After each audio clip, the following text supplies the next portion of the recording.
Hello అండి, ఈరోజు మనం బ్లౌజ్కి వన్ సైడ్ స్కాలప్ డిజైన్ వేసుకుందాం. ముందుగా బకరం పైన ఈ విధంగా స్కాలప్ డిజైన్ కట్ చేసుకోవాలి. వెడల్పు వచ్చేసి 3.5 బకరం, పొడవు వచ్చేసి బ్లౌజ్ కన్నా 1 ఇంచ్ ఎక్స్ట్రా తీసుకున్నాను.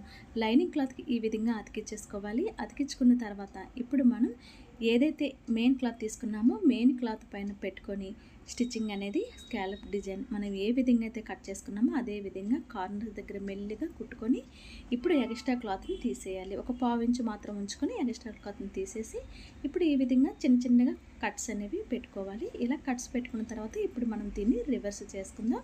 ఇలా ఫింగర్తో గట్టిగా పుష్ చేస్తూ ఈ విధంగా స్కాలప్ అంతా కూడా నీట్గా వచ్చేటట్టు రివర్స్ చేసుకొని ఐరన్ బాక్స్తో ఐరన్ చేసుకుంటే స్కాలప్ డిజైన్ అనేది నీట్గా తెలుస్తుంది. ఎక్స్ట్రా క్లాత్ని కట్ చేసి తీసేసాను.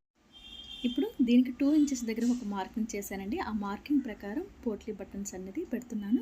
షోల్డర్ లెంత్ వచ్చేసి 2.5, అందుకనే నేను ఈ స్కాలప్ డిజైన్ 2 ఇంచెస్ వరకే తీసుకుంటున్నాను. ఇప్పుడు ఇలా పోట్లీ బటన్ పెట్టుకొని స్టిచ్చింగ్ చేసుకున్న తర్వాత ఎక్స్ట్రా క్లాత్ని అంతా కూడా కట్ చేసి తీసేయాలి.